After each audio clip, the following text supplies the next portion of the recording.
Hello friends, હું જ્યોતિ ગજ્જર સુરતથી. આજે હું તમારી સાથે શિયાળા માટે ખજૂર ડ્રાયફ્રૂટના લાડુ કેવી રીતે બનાવવા એની રેસીપી શેર કરીશ. શિયાળા માટેનું આ વસાણું ખાંડ કે ગોળ વગર માત્ર 4 ચમચા ઘી વાપરીને બનાવી શકાય, એ પણ ઓછી મહેનતે ઓછા ટાઈમમાં.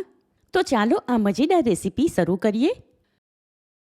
ખજૂરના લાડુ બનાવવા માટે મેં અહીં 400 ગ્રામ આ રીતનું કાળું ખજૂર લીધું છે. એને વચ્ચેથી કાપીને એમાંના બીજ હટાવી દીધા. આ ખજૂર ઘણું સોફ્ટ હોય છે, માટે એને ઝીણું કાપવાનું કે મિક્સરમાં ફેરવવાની પણ કોઈ જ જરૂર નથી. હવે એની સાથે બાકીની સામગ્રીમાં મેં અહીં કેટલાક ઝીણા કાપેલા ડ્રાયફ્રૂટ લીધા છે.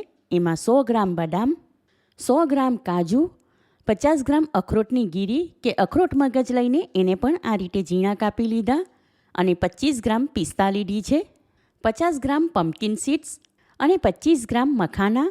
આ દરેક ડ્રાયફ્રૂટને શેકી લઈશું. એના માટે મેં અહીં હોમમેડ દેશી ઘી લીધું છે.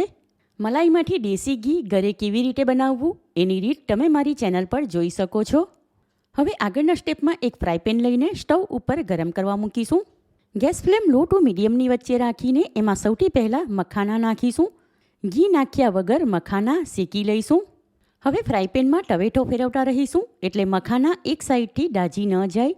આશરે 5 મિનિટ પછી મખાના શેકાઈને ક્રિસ્પી થઈ ગયા, માટે ગેસ ફ્લેમ બિલકુલ લો તરફ કરીને એને ફ્રાય પેનમાંથી એક પરાતમાં કાઢી લઈશું.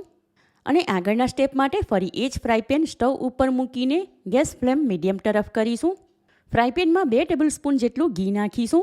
ઘી પીગળે એટલે એમાં ઝીણા કાપેલા ડ્રાયફ્રૂટ નાખીને મિક્સ કરીશું. ડ્રાયફ્રૂટમાં ટવેઠા વડે કન્ટિન્યુ હલાવતા રહીને એને શેકી લઈશું. 2 મિનિટ પછી હવે એમાં પમ્પકિન સીડ્સ ઉમેરીને એને પણ સાથે શેકી લઈશું. ડ્રાયફ્રૂટમાં હવા લાગી હોય એ નીકળી જાય અને એ થોડા ક્રન્ચી થઈ જાય ત્યાં સુધી એને શેકીશું. અને સાચું કહું તો ડ્રાયફ્રૂટ ઘી સાથે શેકી લીધા હોય એટલે એનો ટેસ્ટ પણ ઘણો સારો લાગે. આશરે 5 મિનિટ પછી ડ્રાયફ્રૂટ શેકાઈ ગયા. એમાંથી સરસ મજાની સ્મેલ આવવા લાગી અને એમાંના પમ્પકિન સીડ્સ પણ હવે ફૂટવા લાગ્યા છે, માટે ગેસ ફ્લેમ બિલકુલ લો તરફ કરીશું. ત્યાર પછી શેકેલા ડ્રાયફ્રૂટ એક પહોળા વાસણમાં કાઢી લઈશું. અને આગળના સ્ટેપ માટે ફરી એ જ ફ્રાય પેન સ્ટવ ઉપર મૂકીશું. ફ્રાય પેનમાં 1 ટેબલસ્પૂન જેટલું ઘી નાખીશું, અને ઘી પીગળે એટલે એમાં ખજૂર નાખીને મિક્સ કરીશું. હવે ખજૂરને પણ ટવેઠા વડે કન્ટિન્યુ હલાવતા રહીશું. એને થોડીવાર માટે હલકું અમસ્તું શેકી લઈશું. ખજૂર ડ્રાયફ્રૂટના લાડુમાં મખાના, ડ્રાયફ્રૂટ અને ખજૂર શેકી લેવાથી લાડુની સેલ્ફ લાઈફ વધી જાય અને ટેસ્ટમાં પણ ફરક પડે. 2 મિનિટ માટે કન્ટિન્યુ હલાવતા રહીને ખજૂર શેકી લીધું એટલે એ થોડું ગરમ થઈ ગયું અને પહેલાં કરતાં ઘણું સોફ્ટ થઈ ગયું, માટે હવે ગેસ ફ્લેમ ઓફ કરીને એને ડ્રાયફ્રૂટની સાથે વાસણમાં કાઢી લઈશું. શેકેલા ડ્રાયફ્રૂટ અને ખજૂરવાળા મિશ્રણને હમણાં સાઈડમાં રાખીને આગળ મખાના શેકી લીધા હતા એને મિક્સર જારમાં લઈને અધકચરા વાટી લઈશું. હવે વાટેલા મખાના ખજૂર ડ્રાયફ્રૂટવાળા મિશ્રણમાં ઉમેરીશું. ત્યાર પછી એમાં 2 ટીસ્પૂન ફૂલ ભરીને સૂંઠ પાવડર અને 2 ટીસ્પૂન વાટેલા ઇલાયચીના દાણા નાખીશું. ત્યાર પછી ખજૂર સાથે આ બધું સારી રીતે મિક્સ કરીશું. મેં અહીં આ લાડુમાં મખાના નાખ્યા છે. તમારે એના બદલે સૂકું કોપરું નાખવું હોય તો નાખી શકાય. પણ સાચું કહું તો ફ્રેન્ડ્સ, ડ્રાયફ્રૂટની જેમ મખાના પણ આપણા સ્વાસ્થ્ય માટે ખૂબ જ ફાયદાકારક છે, કારણ કે તેમાં ઘણા બધા પોષક તત્વો સમાયેલા છે. તે હાડકાં મજબૂત કરવાનું કામ કરે છે, અને જેમને હાડકામાં કે સાંધામાં દુખાવો થતો હોય એમના માટે તો મખાના ખૂબ જ ફાયદાકારક. ખજૂર ઠંડુ થઈ ગયું છે, માટે હાથ વડે મસળીને એને મેવા સાથે મિક્સ કરીશું. લોટ કેળવીએ એ રીતે આ મિશ્રણને કેળવી લઈશું, એટલે મેવો અને ખજૂર બંને સારી રીતે મિક્સ થઈ જાય. લોટ બાંધીએ એવું આ મિશ્રણ થઈ ગયું અને ખજૂરમાં બધા જ ડ્રાયફ્રૂટ સમાઈ ગયા. હવે હાથ સારી રીતે ધોઈને ચોખ્ખા કરી લઈશું. લાડુ બનાવવા માટે મેં અહીં સૌથી નાની સાઇઝનો મેઝરમેન્ટ કપ લીધો છે. એમાં ઘીવાળી આંગળી ફેરવી લઈશું. હવે એમાં આ મિશ્રણ દબાવીને ઉપર કિનારી સુધી ભરીશું. ત્યાર પછી એને હાથમાં લઈને રાઉન્ડ શેપ આપીશું. હવે આ રેડી કરેલા લાડુ હમણાં પરાતમાં ગોઠવીને મૂકીશું. અને આ પ્રમાણે બાકીના મિશ્રણમાંથી પણ એક સરખા લાડુ બનાવી લઈશું. બધા મિશ્રણના એક સરખા લાડુ બનાવી લીધા. હવે એને આમને આમ ખાઈ શકાય, પણ હજુ આ લાડુને વધારે હેલ્ધી બનાવવા માટે એની ઉપર ખસખસ લગાવીશું.